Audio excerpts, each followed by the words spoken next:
Chapter 96, Things to Address. Part 1, Moora.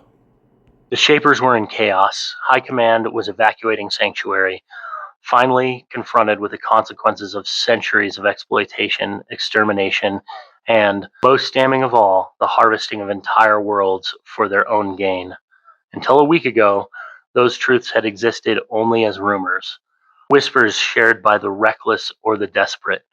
Many who pulled too hard at the curtain had been smothered by airtight propaganda, carefully curated education, and quiet subterfuge. That curtain was gone now. Moora had no doubt that if the High Council had the freedom to do so, they would have cancelled the Earth incursion outright. Sanctuary alone was catastrophe enough. Fortunately or unfortunately, they had far greater concerns than issuing orders to distant task forces on foreign worlds. They were running, scattering like roaches into fortified bases across hundreds of planets. Still, Moora would have heard something by now if the judges had been satisfied with exile. They weren't. The judges had not simply banished the Shapers from Sanctuary, they hunted them. World after world fell as Sanctuary forces tore through Shaper defenses as though they were soaked paper.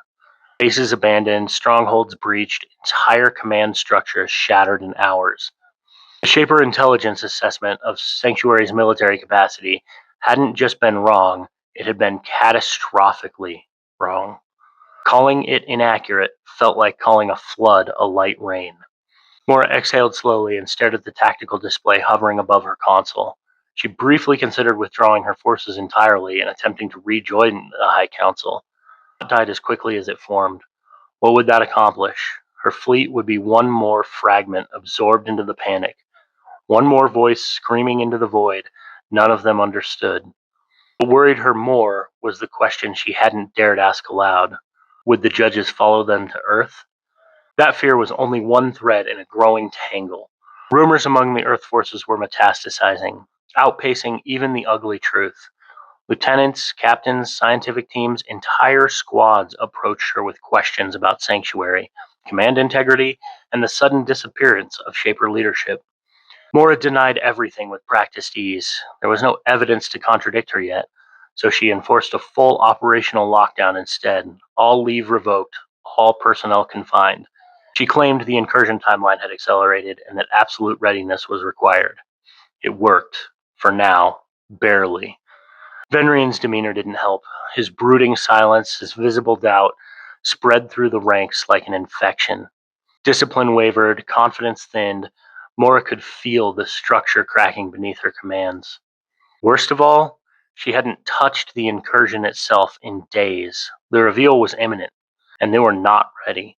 She rubbed her temples, trying and failing to chase away the headache drilling behind her eyes. System, she said tightly, display all incursion tasks, assign priority, escalation to all required teams.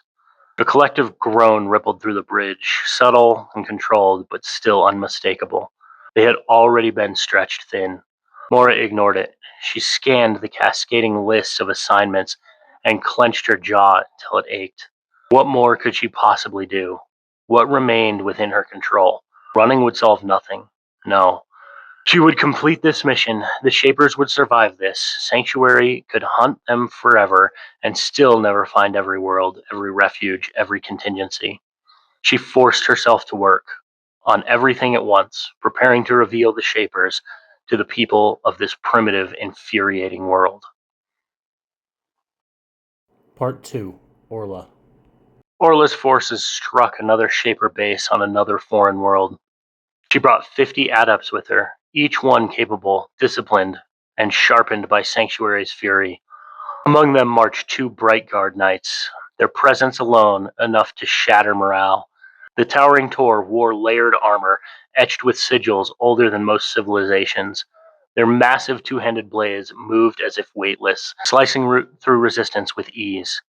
Essence attacks fizzled or broke harmlessly against them, nullified before impact.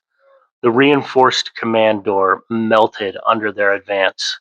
Orla entered the room with her spine straight and her expression calm. 3 Shaper commanders cowered inside. She flicked her wrist and released 3 small discs.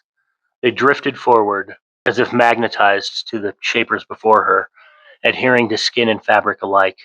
The moment they made contact, the room went silent with understanding. Wait, no, please, one man screamed, scrambling backward, his already dark trousers darkening further as fear claimed him. The bright guard stood in the doorway. Three glowing marbles floated into position before Orla. She studied the embroidery on the commander's uniforms. Generals. Were you aware, she asked evenly, of the Noctium's effects on plundered worlds? A chorus of frantic denials filled the room. All three marbles dimmed visibly. And were any of you knowingly involved in orders that resulted in the extermination of civilizations? Orla continued. One man shook his head violently. Another stared at the floor. The third whispered a no. The stones told the truth. Orla stepped toward the silent one. You will answer my questions, she said commandingly. He looked up, tears streaming. I'm sorry. She kicked him hard in the knee. He collapsed with a cry, sobbing as he hit the floor. And did the billions of people you erased, Orla asked, her voice trembling with restraint, have the opportunity to beg for your mercy? Oh, he wept. The marble continued to burn bright before her. Her blade of air flashed with a flick of her wrist. Blood spilled across his chest as his body fell. Orla turned to the man trembling against the wall, plucked one marble from the air, and regarded him evenly. Did you attempt to intervene, to rescue anyone, even one world, even one person? He shook his head, unable to speak. As it shook, it fell cleanly from his shoulders, toppling onto the floor, eyes open wide in horror. Orla bent and shut the eyes. Only one remained. Where were you planning to flee, General? The man straightened, pride flaring at the end. Incursion World 1068. His head followed the others. Orla inhaled deeply and turned to the bright guard. A lie, she said calmly. They had nowhere left to go. The knights remained motionless. As Orla walked away, sweat cooled on her skin. She wondered whether the bright guard had noticed the deception, and whether she would soon stand before another judge to answer for her own lies. She pushed the thoughts aside. Still, she wished she had acted faster. She wanted to give Ryland more time.